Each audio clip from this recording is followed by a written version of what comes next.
नमस्कार, मैं हूं विनय सिंह। आपका बहुत बहुत स्वागत है। और ये रात के 9 बजे का शो है जिसमें आपसे बात करते हैं सिर्फ जेपीएससी को लेकर। जेपीएससी हो या बीपीएससी या यूपीपीसीएस या यूपीएससी, क्या इसे घर में बैठ कर के पास किया जा सकता है? तो कई व्यूअर का ये सवाल आया था और सवाल ये था कि क्या पूरा सिलेबस पढ़ना जरूरी है? क्या जेपीएससी का पूरा सिलेबस पढ़ना जरूरी है? तो आज का वीडियो इसी पर आधारित है कि पूरा सिलेबस 100% पढ़ना क्या जरूरी है या फिर कम सिलेबस पढ़ने से भी काम हो जाएगा। आज के वीडियो में आपके साथ बात करेंगे कि जेपीएससी की वैकेंसी तो तब आएगी जब सरकार का आदेश होगा, जेपीएससी को अनुशंसा मिलेगी, लेकिन उसे रहने दीजिए। फिलहाल आप तैयारी घर में करते जाइए और घर में रह करके परीक्षा पास कीजिए हमारे साथ। अब आपको बता दें कि क्या सिलेबस का 100% पढ़ना जरूरी है। अधिकांश टॉपर और अधिकांश चयनित विद्यार्थी जिनसे हमारी बातचीत होती है और जो लोग हमारे साथ मार्गदर्शन लेकर के पास किए हैं, अगर उनकी माने और हमारी खुद की माने तो 100% सिलेबस कभी भी नहीं पढ़ना चाहिए। जो लोग पूरा 100% सिलेबस पढ़ने के चक्कर में फंस जाते हैं उनको काफी दिक्कत होती है, उनको याद रखने में प्रॉब्लम आती है। क्योंकि मेंस एग्जाम में क्वेश्चन का दायरा बना हुआ है, किस चैप्टर से कितने क्वेश्चंस आएंगे, ग्रुप वाइज। अगर किसी एक मान लीजिए कि जेपीएससी का पहला जो जनरल स्टडी का पेपर है जिसमें हिस्ट्री और ज्योग्राफी है, क्या हिस्ट्री ज्योग्राफी का संपूर्ण सिलेबस पढ़ लेना चाहिए? नहीं। अगर आप पूरा सिलेबस पढ़ लेते हैं तो आपके लिए कंफ्यूजन और ज्यादा हो जाएगा। दूसरी बात ये होती है कि पूरा सिलेबस उन्हें पढ़ना चाहिए जो लोग आईएएस और जेपीएससी की तैयारी पार्ट 1 से शुरू कर चुके हैं, जो लोग इंटरमीडिएट में रहते हुए तैयारी शुरू कर चुके हैं। उनके पास में 3 वर्षों का पूरा समय होता है और वो इसका लाभ ले सकते हैं। लेकिन जो भी लोग पार्ट 1 से तैयारी शुरू नहीं की है, जो लोग ग्रेजुएशन के बाद शुरू किए हैं या फिर नौकरी में चले गए हैं और अब वो जेपीएससी पास करना चाहते हैं, उनकी उम्र ऑलरेडी 25, 28 और 30 साल हो चुका है। ऐसे में अगर वो पूरा सिलेबस पढ़ेंगे तो उनके लिए बहुत ज्यादा समस्या बढ़ जाएगी। इसका एक ही समाधान होता है कि आप पूरा सिलेबस ना पढ़कर उसका 60 to 70% सिलेबस की तैयारी कीजिए। यानी कि पूरा इतिहास मत पढ़िए। इतिहास में भी आप आधुनिक भारत और प्राचीन भारत पढ़ लें, आप मध्यकालीन को ड्रॉप आउट कर सकते हैं। ज्योग्राफी में भी जहां से ज्यादा क्वेश्चन आ रहे हैं, चाहे भूकंप हो, ज्वालामुखी हो, इंडियन मानसून हो या वर्ल्ड ज्योग्राफी का वो पोर्शन जहां से बार बार क्वेश्चंस आ रहे हैं और जो रिसेंट सिनेरियो पर है, आप इसकी तैयारी कर सकते हैं, इसको साथ में लेकर के चल सकते हैं। हम आपको कुछ लोगों की स्ट्रेटजी बताते हैं। जेपीएससी की इस बार की टॉपर सुमन गुप्ता, इस बार के पुलिस सेवा के टॉपर प्रदीप प्रणव, इस बार के शिक्षा सेवा के टॉपर नीतीश कुमार, इस बार के योजना सेवा के टॉपर जो थे वो प्रकाश कुमार और साथ में संजीव कुमार। तो कई लोगों से हमारी बातचीत होती है, जिन लोगों ने भी इस बार तैयारी शुरू किया था वो सारा सिलेबस नहीं पढ़े थे। तकरीबन सिलेबस का 60% को इन्होंने पहले तैयार किया कि कैसे इसकी तैयारी करनी है, और उसके बाद जैसे 26वां रैंक लाने वाली प्रियंका प्रियदर्शी, 7वां रैंक लाने वाले अभिषेक पांडे, दूसरा रैंक लाने वाले अशोक कुमार भारती, तमाम लोग जब मार्गदर्शन के लिए हमारे पास आए थे तो उनकी स्ट्रेटजी पहले से क्लियर रहती है। क्योंकि इसमें से अधिकांश ऐसे बच्चे हैं जो यूपीएससी का या तो इंटरव्यू दिए हुए हैं या उसका मेंस निकाले हुए हैं। अधिकांश लोग यूपीएससी लेवल की तैयारी कर चुके हैं, तो उनको स्टेट कमीशन में निकालने में ज्यादा दिक्कत नहीं हुआ, क्योंकि स्टेट कमीशन में जो क्वेश्चन आ रहे थे वो तमाम क्वेश्चन उनके लिए बहुत इजी था, और यही कारण था कि उनको इंटरव्यू में भी अच्छा नंबर आया। क्योंकि जब आपके कॉन्सेप्ट क्लियर होते हैं तो आप इजीली पास कर जाते हैं। अब सवाल ये उठता है कि आप कैसे तय कीजिएगा कि 60% कौन सा पोर्शन पढ़ना है, किस पोर्शन को छोड़ना है। इसके लिए सबसे अच्छा तरीका होता है पिछले 5 वर्षों का क्वेश्चन बैंक, जो प्रारंभिक परीक्षा हो या मुख्य परीक्षा हो, अगर लास्ट 5 ईयर के आप यूपीएससी का क्वेश्चन बैंक को ले लेते हैं तो वो जेपीएससी बीपीएससी में बहुत कारगर होता है। मतलब यूपीएससी के पैटर्न को अगर आपने फॉलो अप किया है तो आपके लिए परीक्षा पास करना इजी है, ना कि कठिन है।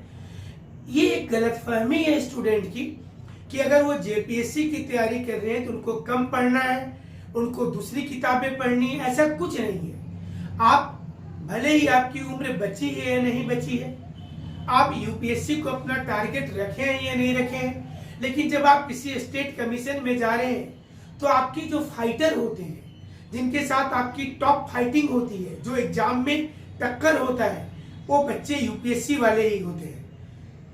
इसलिए अपने आप को कमजोर मत आंकिए, अपने आप को कम मत आंकिए, आप यूपीएससी को टारगेट कीजिए। जब आप यूपीएससी को टारगेट कीजिएगा तो आपके लिए बड़ा आसान हो जाएगा परीक्षा पास करना। यूपीएससी के सिलेबस को जब आप देखेंगे तो किसी भी राज्य लोक सेवा आयोग के सिलेबस में तकरीबन 60-70% जो सब्जेक्ट और चैप्टर से वो मिलते हैं। जो 30% अलग हो रहा है वह स्टेट की चीजें हैं। जैसे कि आप जेपीएससी लिखते हैं तो यहाँ पर झारखंड इंपोर्टेंट हो जाता है, बिहार में बिहार, राजस्थान में राजस्थान, उत्तर प्रदेश में उत्तर प्रदेश। तो वहाँ की समसामयिकी घटना, वहाँ का इतिहास, वहाँ का भूगोल, वहाँ की जो राज व्यवस्था है, जो अर्थव्यवस्था है, पॉलिटिकल, वहाँ का इकोनॉमिक, इस पर आपको फोकस करना है। और जो इस ट्रेंड को समझ जाते हैं उनको क्वालिफाई करने में आसानी होती है। अगर आप सीरियसली तैयारी करें, तैयारी 2 प्रकार से की जाती है। एक तैयारी होता है कि हम सिर्फ फॉर्म भरते हैं और परीक्षा लिखने जाते हैं, तुक्का लगा के आते हैं और हर बार बोलते हैं कि परीक्षा में धांधली हुई थी इसलिए हमारा सिलेक्शन नहीं हुआ, जबकि हमने बहुत अच्छा तुक्का लगाया था। एक ही तरीका होता है। दूसरा होता है जिसमें बच्चे लिखते कम हैं और बोलते ज्यादा हैं। वो बाहर आके हल्ला कर देते हैं कि इस बार हमने तो क्वेश्चन फाड़ दिया, इस बार ऐसा लिखे हैं कि जेपीएससी भी पूरा बम ब्लास्ट हो जाएगा, उसको लगेगा किसकी कॉपी चेक कर रहे हैं। एक ऐसे बच्चे होते हैं। तीसरे बच्चे जो होते हैं बहुत गंभीरता वाले होते हैं। किसी भी एग्जाम में ऐसे बच्चे की संख्या सबसे कम होती है। किसी भी एग्जाम में 5000 से 10,000 बच्चे ही गंभीरता वाले माने जाते हैं। ये गंभीर बच्चे वो हैं जो कई वर्षों से तैयारी करके बैठे हुए हैं, जो कहीं ना कहीं इंटरव्यू दिए हुए हैं, जिनकी तैयारी बहुत बेहतर हो गई है और इसके बाद जब ये परीक्षा लिखते हैं तो ये बताते हैं कि इन्हें संतुष्ट नहीं है, इनको लगता है कि और बेहतर करना चाहिए था, इस बार पेपर खराब हुआ है। ऐसे बच्चे का ही सिलेक्शन होता है। आप जब कभी परीक्षा लिख करके निकलते होंगे, किसी सेंटर पे जाते होंगे तो आप सुनते होंगे कि सारे लोग ये बात करते हैं कि इस बार के क्वेश्चंस बहुत आसान आए हैं, इस गाइड से आ गया, इस पुस्तक से आ गया, हमने तो पूरा का पूरा बना दिया है। और जब आप रिजल्ट के बाद देखिएगा तो सारे रोल नंबर नदारद हो जाते हैं। जो लोग शालीनता के साथ बैठे थे, जो बहुत ज्यादा ध्यान नहीं दे रहे थे इन चीजों में, ऐसा लग रहा था जिनको देखने में कि ये फेल कर जाएंगे, ये तो कुछ लिखे ही नहीं होंगे, वैसे बच्चे का सिलेक्शन हो जाता है। फिर आप हल्ला करते हैं कि वो तो कुछ लिखे ही नहीं थे, तो कुछ बोल ही नहीं रहे थे, जरूर कुछ सेटिंग हुआ है।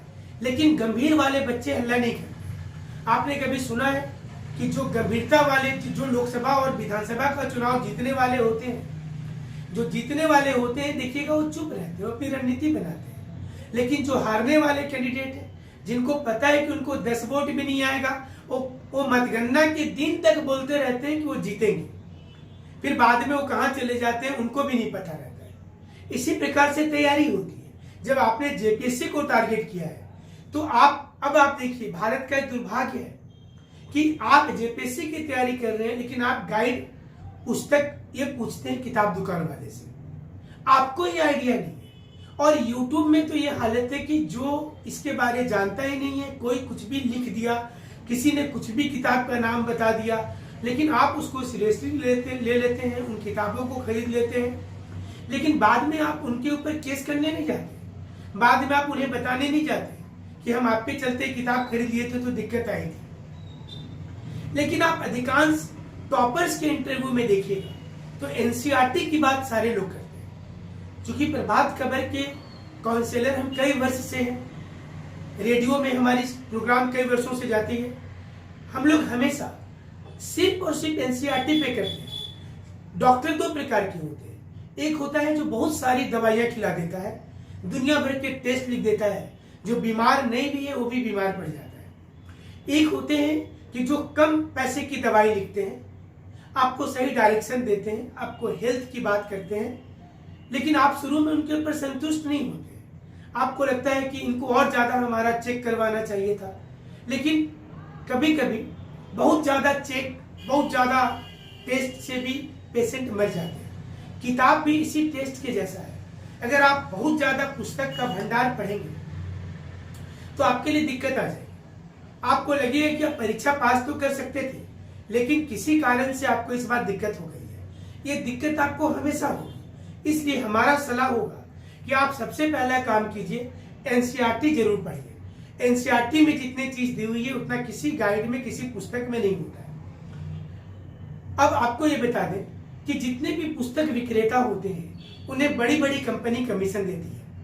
बड़ी बड़ी कंपनी हम जैसे टीचर को भी ढेर सारी कमीशन देती है और ये कहती है कि आप इस कंपनी का किताब भिजवा दीजिए, आपको इतना प्रतिशत कमीशन मिलेगा।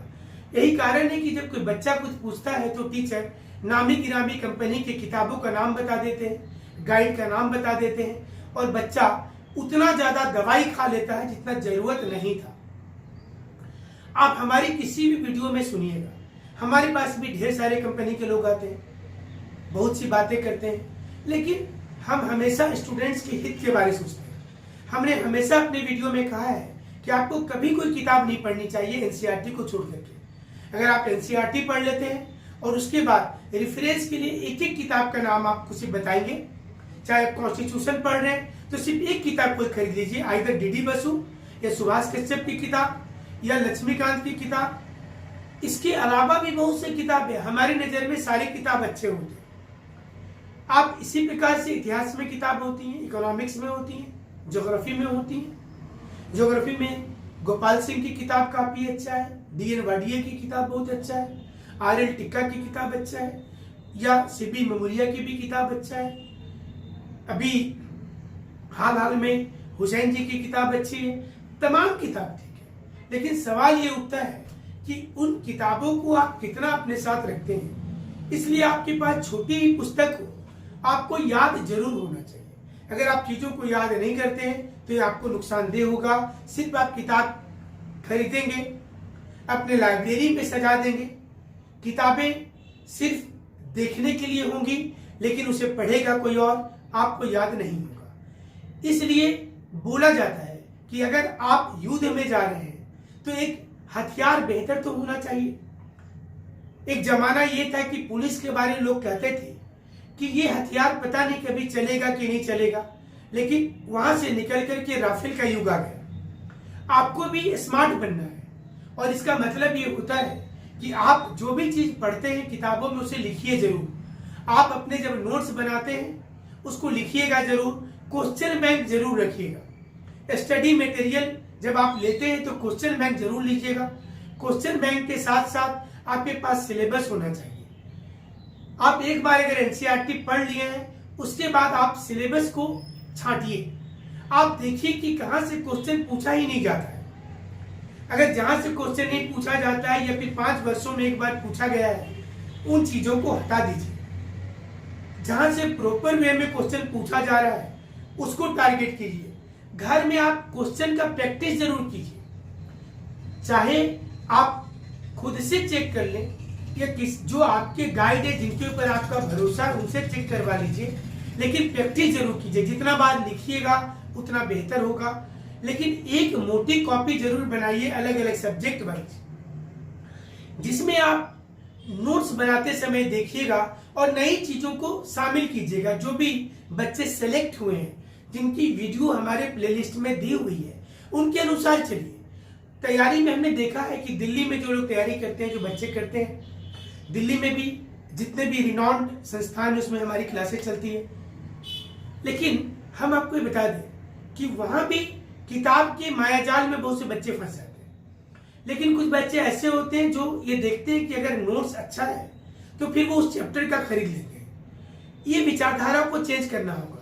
अगर आपके दिमाग में ये है कि हम 50 रुपया में नोट्स खरीदेंगे, 100 रुपया में खरीदेंगे, तो आपको क्वालिटी भी उतनी ही खराब मिलेगी, क्योंकि एक चाइना की मोबाइल होती है और एक एप्पल मोबाइल भी होता है। आप जिस प्रकार के मोबाइल को लेते हैं उसकी क्वालिटी वैसे ही हो जाती है। आपको ये सोचना पड़ेगा कि जेपीएससी जैसे सब्जेक्ट वाइज जहां पर जीएस का इतना विशाल भंडार है और इसमें अगर 200 और 300 रुपये में आपको नोट्स मिल रहा है तो नोट्स कैसा होगा। इससे अच्छा आप कोई किताब खरीद लीजिए, एनसीईआरटी खरीद लीजिए और आप नोट्स बनाइए। आपको ये सोचना है कि आप डीएसपी बनने जा रहे हैं, आप वीडियो सीईओ बनने जा रहे हैं। सारी चीज जिंदगी में फ्री के नहीं सोचना है। फ्री की सर्विस भी वैसे ही होती है। सरकार की जो सेवा फ्री है आप उसकी स्थिति देख लीजिए और जो पेएबल है, जो पेड सर्विस है उसकी स्थिति देख लीजिए, आपको अंतर नजर आ जाएगा। इसलिए जब आप तैयारी करते हैं तो आपको ध्यान रखना है कि हम एक सही डॉक्टर को चुने, सही गाइड को चुने, सही टीचर को चुने, सही मार्गदर्शन मिले और हम अपने से भी घर में करें तो अपनी टाइम दें। कम से कम आप देखिए, घर बैठे हुए सिर्फ 15 मिनट की पढ़ाई से अगर हर कोई आईएएस बन जाता तो किसी को बिजनेस करने में ठीक नहीं लगता है, किसी को प्राइवेट नौकरी में ठीक नहीं लगता है। इसलिए सिलेबस का 60% सेलेक्ट कीजिए। सिलेबस के साथ साथ आप पुराने साल का क्वेश्चन पेपर रखिए और इस विचारधारा से चलिएगा तो आपके पास 7th जेपीएससी कहीं नहीं जा रहा है, आप निकाल रहे हैं। 66th बीपीएससी आप निकाल रहे हैं, क्योंकि आपके अंदर डिटर्मिनेशन होना चाहिए। और एक चीज बहुत जरूरी है, जो लोग निगेटिव बोलने वाले हैं वो बोलेंगे, जब तक आपका सिलेक्शन नहीं होता है वो बोलेंगे, उसको माइंड नहीं करना, उनको छोड़ना है। ऐसे लोग अपने दुश्मन स्वयं हैं। ऐसे लोग आपका भला तो नहीं कर रहे, खुद का भी नहीं कर रहे, वो आजीवन ऐसे रहते हैं। उनको आलोचनात्मक लोग कहा जाता है। ऐसे लोग किसी को खुद को डिमोटिवेट करते हैं और दूसरे को भी करते हैं, अपने बच्चे को भी करते हैं, उनको किसी चीज पर विश्वास नहीं है। ऐसे लोगों से बचिएगा जरूर। तो आप देखिएगा कि इस बार की जेपीएससी में आपकी सीट पक्की है। हमारा रात में प्रतिदिन 9 बजे आपके लिए जेपीएससी के शो को लेकर के आते हैं, जिसमें झारखंड लोक सेवा आयोग से सभी तमाम समस्या को और जो आप कमेंट करते हैं उसके भी आंसर इसमें हम देते हैं। अब आपके जो कमेंट करेंगे हम नाम के सहित उनका उत्तर देंगे और बता देंगे अपने शो के दूसरे शो।